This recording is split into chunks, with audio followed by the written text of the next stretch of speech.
Hello everybody, welcome back to another edition of the TeSys Tera training. I'm your host, Leandro Mada, and in this video what we're going to see is the operating mode as HMI that the TeSys Tera have. So basically what we have are 4 different sources where we have the possibility to define how to start and stop the unit.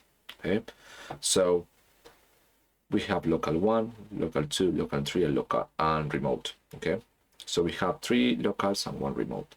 So each of them can have, for example, the control for digital input, for communication, for HMI, a combination of those. Okay, and you need to define those sources, how they're going to be coming from the device. Once you define the source, you just need to define how to switch for each source. Okay, so that's the what's it called, operating mode. Okay, that's the operating mode.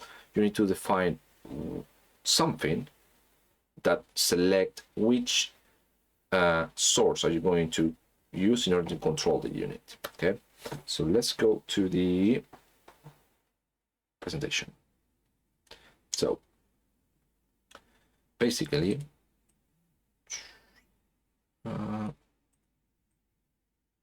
what we have, once you enter into the configuration of the unit, when you go into mode selection, the default is disabled. So something is already configured for local 1, okay, as a control for DI, HMI, and communication all in one, okay, but you have the possibility to change that.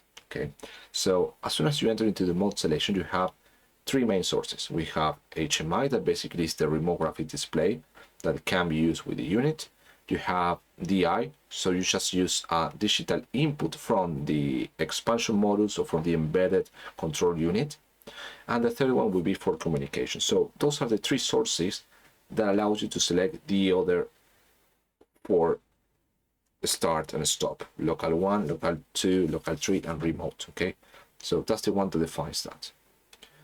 On the HMI, how we need to do this is to basically touch the local remote display button that we have there, okay, this one, and then navigate to the mode that we want to. Okay, you have 4 different modes: mode to L1, to L2, to L3, and then to R for remote. Okay, so based on that, you should be able to change. This is only possible when you go to the mode here, when the mode selection is on HMI. Okay, if not, then you can access to that screen, but nothing would happen. Okay, so if you take a look now, I have selected mode HMI.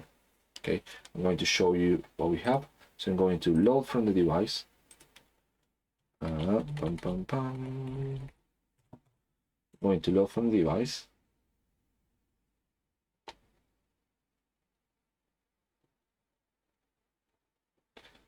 So here you can see I have mode selection HMI. I have the possibility to control the unit through the HMI if I want to, if it's in local 1, and also for digital input. Okay, so right now it's in, let's see, it's in local 1. Here you can see local 1. So if I use the digital input 1, okay, it will run. Okay, it will stop.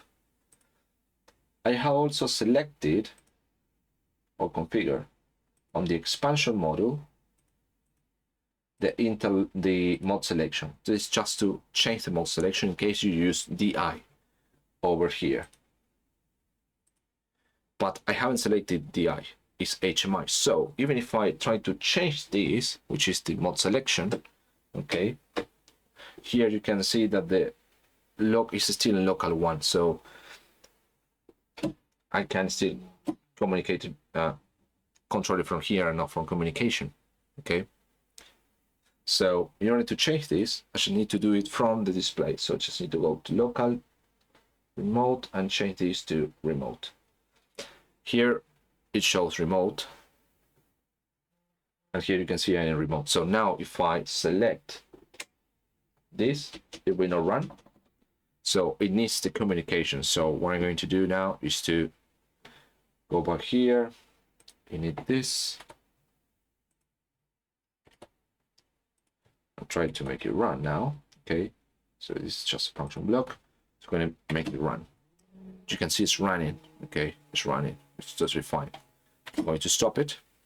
Okay, and then I'm going to try to make it run from here, and I can't because it's still remote. So I need to change from the unit here to local one.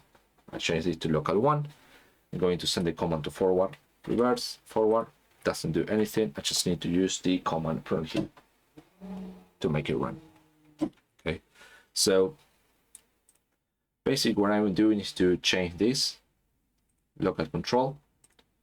Okay, and here's the mode selection. Is the HMI. So this is important. If you just want the HMI to change from the mode without using a digital input or a communication, just need to select HMI and use the remote display. Okay, so this is the mode selection that we have for the TeSys Tera in order to make this happen. Okay, so thank you very much for watching this video, and I see you on the next one.